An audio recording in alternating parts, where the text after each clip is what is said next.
Aarav, don't look back. He's standing behind us.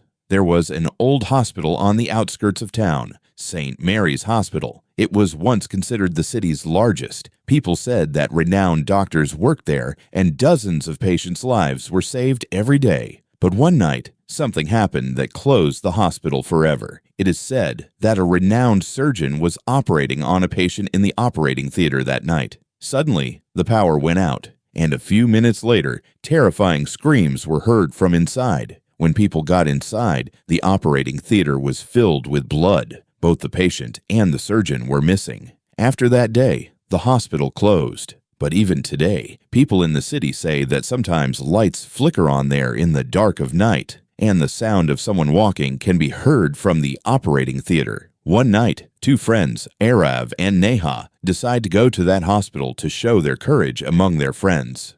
"It's just rumors," Aarav said with a laugh.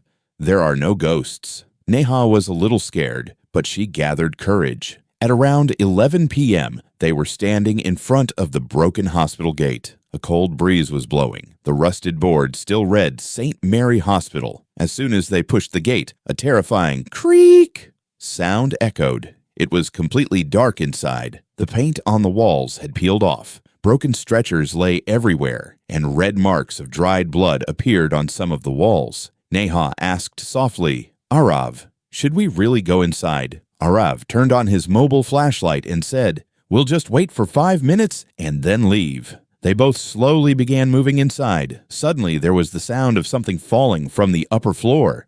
Thud! Neha, frightened, grabbed Aarav's hand. "Someone is here." Aarav was scared too, but didn't want to show it. The two began to climb the stairs. As they climbed higher, the air grew colder. Suddenly, an old tube light in the hospital's long corridor began flickering on and off by itself. Tick, tick, tick.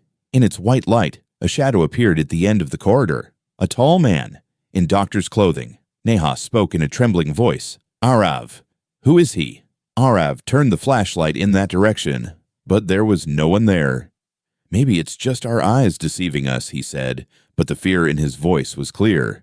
Just then, the sound of someone crying softly came from the adjacent room.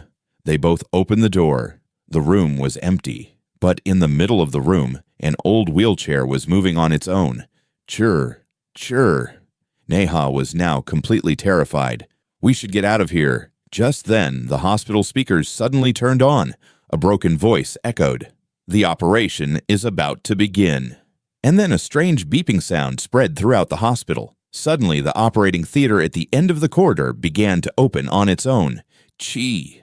The door slowly opened, and a faint green light began to emanate from inside. Aarav and Neha entered, fearful. The operating theater looked exactly as if it had been abandoned years ago. Old machines, rusty tools, and an operating table in the middle. But then, the shadow of a surgeon appeared near the table. He was wearing an old green operating gown. His face was hidden in darkness, and he held blood-stained scissors.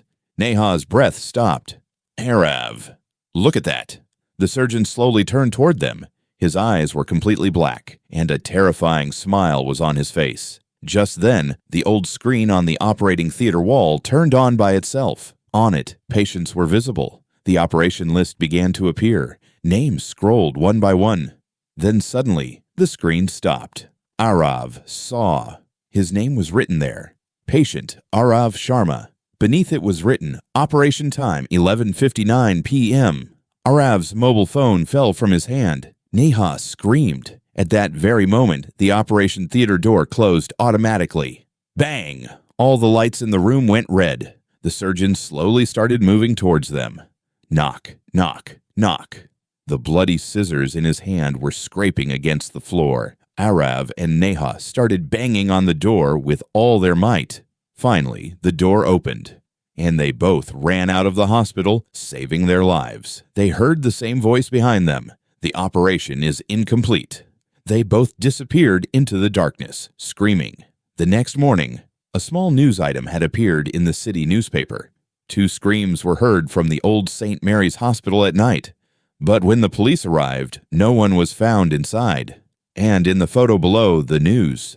Behind the dim window of the operating theater, 2 shadows were seen standing.